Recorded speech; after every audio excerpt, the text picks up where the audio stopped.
Frères et sœurs, bien-aimés, chers membres de la grande famille des pauvres de Jérusalem, bonjour. Je suis l'abbé Edmond Tassé, prêtre de Jésus-Christ. Bienvenue à notre grand challenge, lire et méditer tout le Nouveau Testament en une année. Nous sommes au chapitre 13 de Matthieu,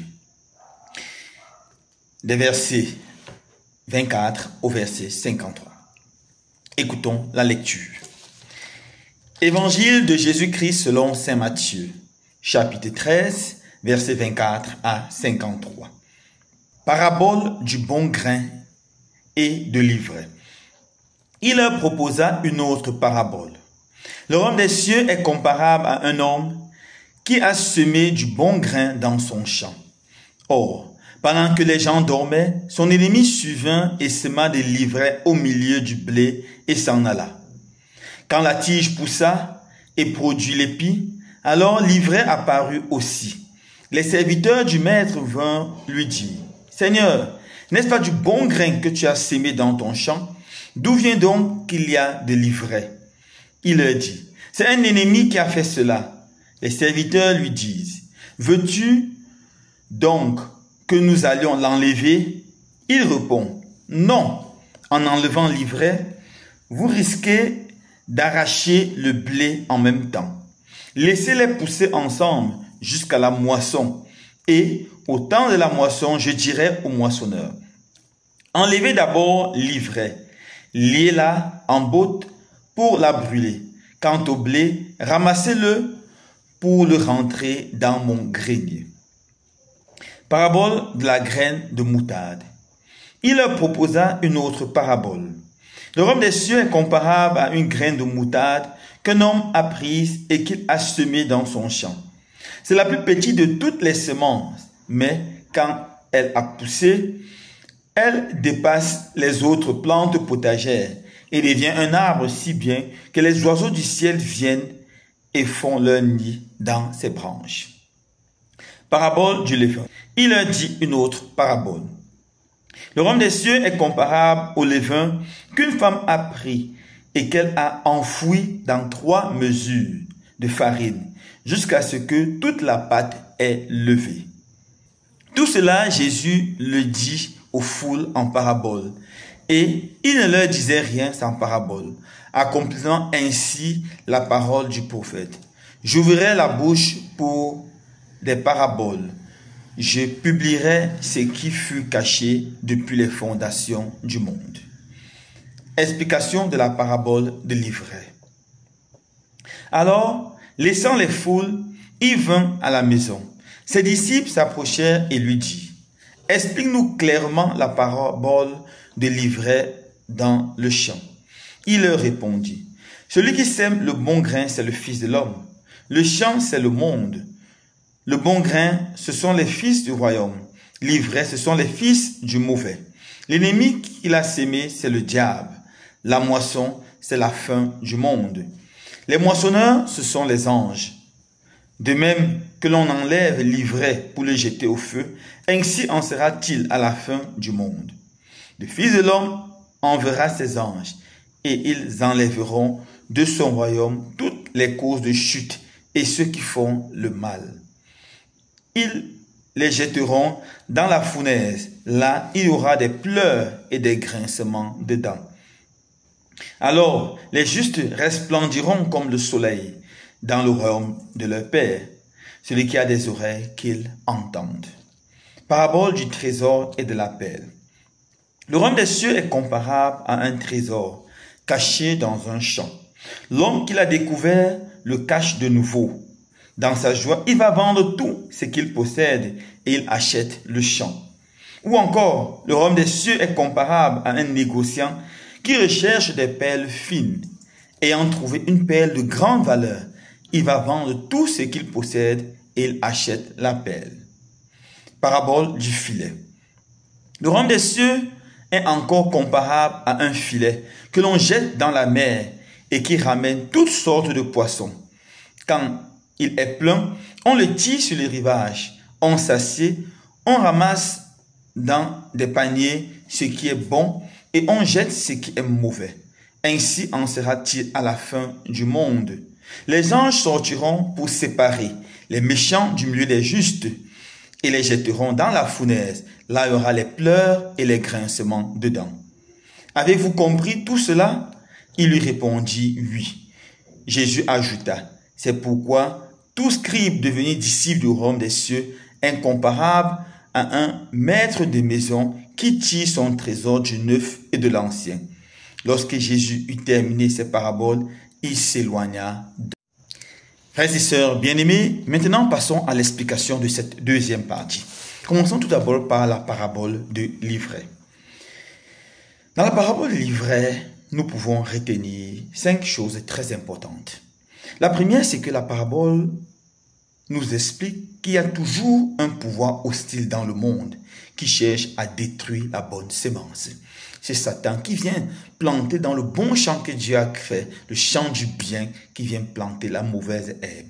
Satan, un être méchant extérieur à l'homme, extérieur au monde, mais qui vient pour détruire la création. Ça, c'est la première leçon qu'on tire de cette parabole. Deuxième leçon, cette parabole nous enseigne qu'il est très difficile de distinguer entre ceux qui sont dans le royaume des cieux et ceux qui sont hors du royaume des cieux, qui sont dans le royaume des ténèbres.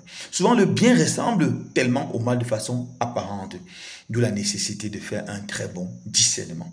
Je crois que vous connaissez la belle histoire du bien et du mal qui se baignaient ensemble. Et le mal est sorti le premier, il a porté les habits du bien et s'est enfui. Le bien, pour cacher sa nudité, est obligé de porter les habits du mal et s'enfuit. Alors lorsque les gens voyaient le mal en route avec les habits du bien, on pensait qu'il était bien et on s'approchait de lui. Et lorsqu'on voyait le bien avec les habits du mal, on fuyait le bien en croyant qu'il était le mal. Pour dire le bien et le mal, souvent se ressemblent, souvent on peut confondre. Il faut bien discerner pour ne pas aller vers le mal. Troisième chose, cette parabole nous enseigne qu'on ne doit pas être très impulsif dans nos jugements. Lorsqu'on veut arracher, Dieu dit non, n'arrachez pas, laissez-les pousser ensemble. Il faut prendre le temps de réfléchir avant de réagir. Le fait d'être très impulsif peut nous conduire à faire beaucoup d'erreurs et ces erreurs peuvent être fatales. Apprendre à être calme, réfléchir, prendre son sang-froid, ne jamais agir lorsqu'on a un grand sentiment, que ce soit de joie ou de colère. Troisième chose, cette parole nous enseigne que le jugement dernier sera fait par Dieu à la fin du monde. Ce monde va finir. Comme tout match de football a une fin, c'est pareil pour la vie. Même si les prolongations durent encore et encore, tout match de football finit par s'arrêter. Ce monde finira. Quand le Seigneur sifflera, ça sera la fin du monde. Dernière chose, la seule personne qui doit juger, c'est Dieu. Oui, aucun homme ne doit juger. Dieu seul doit juger parce que Dieu a toute la connaissance des situations. On doit laisser le jugement à Dieu et rester très humble. Ensuite, nous avons la parabole de la graine de moutarde. Cette petite graine qui grandit et devient un très grand arbre qui accueille beaucoup d'oiseaux. Cette parabole est très belle. Pourquoi? Parce que la graine de moutarde était pour les Juifs la plus petite graine. Il y avait un proverbe juif qui disait « Une goutte de sang est aussi petite qu'une graine de moutarde ». Mais cette petite graine, lorsqu'elle grandissait, devenait un très grand arbre potager. En fait, le plus grand arbre potager. Alors, de cette parabole, on peut tirer quelques leçons très importantes. Premièrement, quelques vérités importantes. Premièrement, une idée qui va changer toute une génération commence toujours par une personne. Une idée qui va changer toute une génération, qui va changer même le cours de l'histoire, commence par une personne. Prenons par exemple le cas de l'abolition de l'esclavage. Elle a commencé dans l'Empire britannique. Elle a commencé par un homme qui s'appelait William Wilberforce. Il lisait un livre et quand il a lu ce livre, il a été touché par le mauvais traitement des esclaves noirs. Et il s'est dit, mon Dieu, ce sont des êtres humains. Et il a commencé à écrire, à faire des publications, à faire beaucoup de tapage, gagner l'opinion. Finalement, c'est devenu une idée qui a gagné tout le monde britannique. Et finalement, ça a abouti à la libération, à l'abolition de l'esclavage. N'ayons pas peur. Lorsqu'on a une idée extraordinaire, n'ayons pas peur de nous lancer. Ça va commencer par une personne et ça doit contaminer plusieurs autres personnes. Deuxième vérité, un grand témoignage doit commencer par une personne. Un grand témoignage doit commencer par une personne. Lorsqu'on veut implanter le christianisme, mes frères et sœurs, n'ayez pas peur. Même si tu es le seul chrétien, ton témoignage peut influencer beaucoup de personnes. Je me rappelle cette histoire très mignonne que je lisais. C'était un forum d'évangélisation. On disait les techniques d'évangélisation. Et les gens disaient comment on faisait l'évangélisation dans leur pays. Il y avait une petite fille qui s'appelait Maria, elle venait d'Afrique. Et elle a dit, quand on veut évangéliser dans leur pays, c'est qu'on fait ce qu'on envoie une famille chrétienne vivre d'abord dans ce village-là. Avec la charité, avec l'amour, elle va toucher les autres. C'est quand on se rendra compte que les autres sont seulement touchés, ils vont commencer à poser les questions à cette famille. Là, on peut envoyer des prédicateurs. Parce que le témoignage de vie d'une personne, d'une famille, peut toucher des centaines et des milliers de personnes. Troisième grande vérité, une grande réforme commence toujours par une personne. Une grande réforme dans l'église commence par une personne. On voit ça dans beaucoup de monastères, comme Sainte-Thérèse de l'Avila, elle commence sa réforme et ça prend tout le calme. On peut voir aussi de façon très belle dans l'histoire de Télémachus. Qui est Télémachus? Télémachus est un moine qui a vécu dans la Rome antique, à l'époque des gladiateurs. Il a fui, il est dans le désert, il a fait une expérience forte de Dieu. Lorsqu'il revient à Rome, il est blessé de voir des gladiateurs, des hommes qui se battent entre eux, qui se tuent comme des animaux. Et il a commencé à enseigner que c'est une mauvaise doctrine. Sa sainteté touchait des personnes. Mais un jour, il a décidé d'aller voir le match des gladiateurs. Et il est arrivé, il a vu une violence incroyable. Il s'est débrouillé pour se retrouver dans l'arène. Et il s'est mis entre deux gladiateurs. Ces gladiateurs l'ont bousculé. Il est tombé, il s'est relevé, il s'est remis entre eux. C'est le chef des gladiateurs qui est venu avec son javelot et l'a transpercé. Il est mort devant tout le monde. Et lorsqu'il est mort, il y a eu un grand silence. Et les gens sont rentrés chez eux un à un. C'était le dernier combat des gladiateurs dans l'Empire romain. Le sang de ce martyr, le sang de ce saint moine innocent a touché. Et les gens, y en a compris que c'est quelque chose de mauvais. Souvent, le sang d'une personne peut amener un grand changement. La quatrième grande vérité, c'est que cette parabole est très personnelle pour Jésus. La région que Jésus a apportée a commencé de façon très souple, très humble par Jésus, puis par tous petits apôtres, mais elle a grandi pour toucher le monde entier. Aujourd'hui, le christianisme est l'une des plus grandes religions du monde entier. Nous ne pouvons jamais nous décourager dans notre devoir d'évangélisation. Gardons à l'esprit que l'évangile commence de façon humble, mais grandit progressivement et touche des milliers de personnes. Ensuite, nous avons la parabole du levain. C'est juste un verset, le verset 33. Un petit levain qu'on met dans la pâte et qui fait gonfler toute la pâte. Cette parabole est très belle. Comme les autres, elle est tirée de la vie normale des Palestiniens à l'époque de Jésus. À l'époque de Jésus, le pain était fabriqué dans chaque maison. En fait, le pain était l'aliment principal de chaque maison, de chaque famille. Donc, tous connaissent comment on fabrique. Et 3 mesures de farine étaient la mesure normale pour une large famille.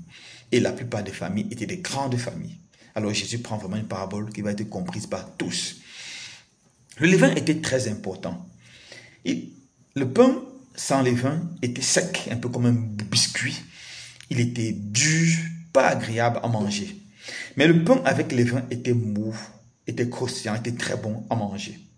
Alors cette parabole nous enseigne quelque chose de très important. Premièrement, la venue du royaume des cieux va transformer nos vies, comme le levain transforme la pâte.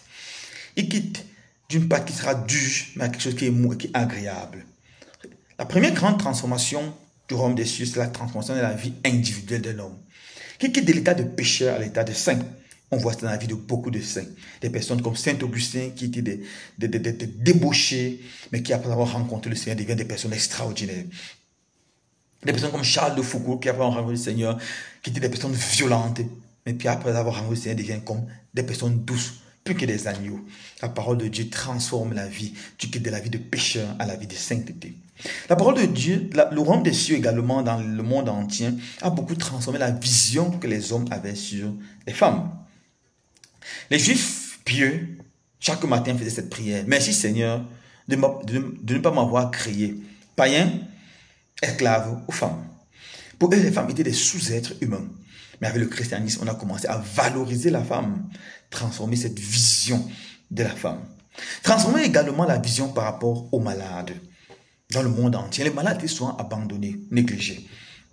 Mais il y a un très beau livre écrit par le docteur Albert Rendel, intitulé « L'histoire de la médecine ». Dans ce livre, il montre le grand impact du christianisme sur la médecine. Il dit par exemple, Le premier centre de soins pour aveugles a été initié dans la Grèce antique, a été initié par un monsieur qui s'appelait Thalassius. C'était un moine chrétien. Le premier dispensaire gratuit pour tous a été mis sur pied par Apollonius, qui était un commerçant chrétien. Le premier centre hospitalier, le premier hôpital a été mis sur pied par une femme qui s'appelait Fabiola. C'était une femme chrétienne, une bonne femme chrétienne. Et on voit que le christianisme a aidé les gens à prendre soin des pauvres, à prendre soin des malades. Tellement cela compte, cela est cher à notre Seigneur Jésus. À côté de ce pouvoir de transformation, cette parabole peut nous aider à comprendre une autre chose très importante. Le royaume des cieux grandit de façon très discrète. La discrétion, mais l'efficacité. Le levain n'est pas visible, il se perd dans la pâte, mais il fait un travail extraordinaire. C'est lui qui rend la pâte molle et rend le pain agréable. Le royaume des cieux avance souvent de façon discrète, simple, sobre, mais puissante. Et nous ne décourageons jamais. Quand on a la mission d'évangéliser, sachons que elle doit être discrète, mais elle est efficace. Elle est puissante et elle peut porter des fruits extraordinaires. Terminons maintenant par la parabole. Avant de terminer, prenons la parabole du trésor et de la perle. Il dit, le royaume des cieux, c'est quelqu'un qui travaille dans un champ, il trouve un trésor, il le cache, il va acheter le champ. Il vend tout ce qu'il a, il achète le champ. Ici, on comprend, premièrement, on ne le trouve pas, il ne croise pas les bras chez lui et il trouve le trésor. Non. Il bosse, il a travaillé dans le champ et c'est en travaillant qu'il trouve le trésor. La première leçon ici, c'est que le royaume des cieux se construit par des personnes qui travaillent. Il n'y a pas de place pour les paresseux dans le royaume des cieux. Jésus disait, le Père est toujours à l'œuvre. C'est aussi le cas du Fils. Le royaume des cieux, c'est pour ceux qui travaillent. Deuxièmement, en travaillant, il trouve ce trésor. Il vend tout pour acheter. L'autre dimension, c'est la dimension du sacrifice. Le royaume des cieux impose toujours un sacrifice. Personne ne peut prétendre être chrétien s'il n'a pas le sacrifié. Et la chose la plus importante d'un sacrifice, c'est sa volonté. Nous avons vu quand on étudiait la prière du Notre Père que le royaume des cieux, c'est le lieu où la volonté du Seigneur est faite parfaitement, où elle est faite comme au ciel. Entrer dans le royaume des cieux, c'est renoncer à sa propre volonté, accepter la volonté de Jésus. C'est dire comme Jésus, Père, non pas ma volonté, mais ta volonté. Vivre dans le royaume des cieux, c'est sacrifier chaque jour sa volonté et décider d'accepter la volonté du Seigneur. Devant chaque situation, un enfant du royaume doit se poser la question, mon Dieu, quelle est ta volonté pour cette situation? Que dois-je faire? Cette dimension, c'est la dimension du sacrifice. La dernière parabole, c'est la parabole du filet. On jette le filet, on ramasse tout genre de poissons, les bons et les mauvais. Mais c'est après, quand tout est au rivage, qu'on trie. On jette les mauvais dans les ténèbres, dans le feu, et on garde les bons. Cette parabole nous enseigne que le filet, c'est l'église. L'église prend tout genre de personnes, des bonnes comme des mauvaises. Ne soyez pas scandalisés si vous voyez des personnes mauvaises dans l'église. Le royaume des cieux prend tous, en espérant qu'elles changent. Mais à la fin du monde, il y aura le jugement dernier. Là, les mauvaises personnes seront jetées dans le feu, dans les ténèbres, dans le feu de l'enfer. Et les bonnes personnes pourront aller au ciel. Désolé si dans l'église des personnes, des hommes d'église, des prêtres, des religieux, des religieuses, ou même des fidèles laïcs vous ont scandalisé. Sachez que c'est normal, que cela ne vous fasse pas quitter le filet. C'est le filet de l'église, c'est le filet de Dieu. À la fin, le Seigneur donnera à chacun selon ses œuvres. Dieu rendra à chacun selon ses œuvres. Avec cela, nous avons rapidement touché les paraboles. Vos questions sont attendues pour une meilleure compréhension. D'ici là, portez-vous très bien. N'oubliez pas, la parole de Dieu est la lumière sur notre route, la lampe sur notre chemin. Elle a le pouvoir de donner la vie en abondance. Que le Seigneur vous bénisse et vous garde.